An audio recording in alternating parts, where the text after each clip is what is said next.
That's a good question, and not a lot of people ask me that question about choosing to work in a male environment, because I didn't choose to work in a male environment. I've chosen to do civil engineering. After my A-levels, I learned technical drawings, and the area has been interesting, and I wanted to learn more about that. I grew up in a family where there were no limits. So whatever you want to learn and do in your life, do it. There was no separation in gender. So when I went to university, there was nothing for me about this is a male-dominated area. It's just something I wanted to do. And then I moved into the industry. And here I need to separate. In the bitumen industry, the mineral oil industry, it's pretty natural. It's normal that women participate. It's still not 50%, so no equality, but it's normal.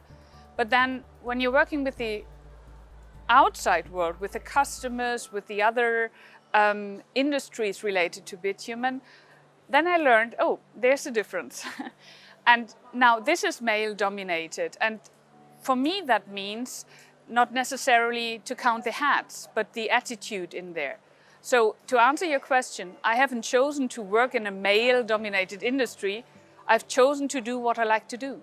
And by coincidence, it's a male industry.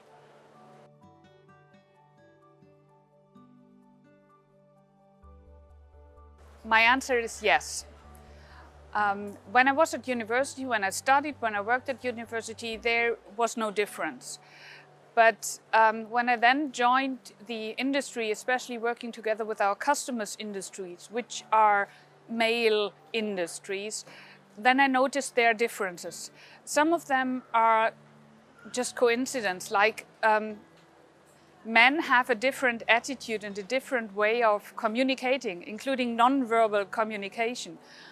I am happy enough to have some friends in our industry who helped me as translators, so interpreters. Can you please tell me what you meant with what he said and the way he said it? Because I don't understand that. I've got a different type of communication. But also when it comes to, let's say, facts, the way they treated me or I was treated. And this does not apply to everybody. But yes, I experienced reluctancy to support the younger generation, the new generation in there, and especially if that's a female person entering this business, this area. It's about the status you have, it's about the power you have. And yes, I learned that, and others made me aware of that, that I was treated differently. There was something also like sexual harassment. So, you know, not being treated as a colleague, but treated as a woman. And you may like that, but not in a professional area.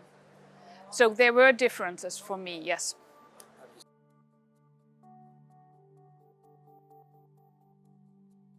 I'm working in this industry for more than 20 years now. So compared to 20 years ago, things have changed. It's a new generation. It's more my generation now being active with different models for their life. They are more used to gender equality, and this is a professional base. So things have developed, but the fact that, for example, what I mentioned earlier about communication, that communication is different.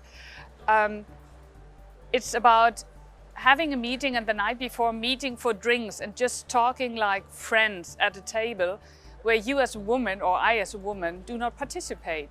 Like, things like that still happen. I think it's sort of natural, it's sort of normal, but if that influences the development of your work and the outcome of your work, then it's an inequality that you don't want to stand.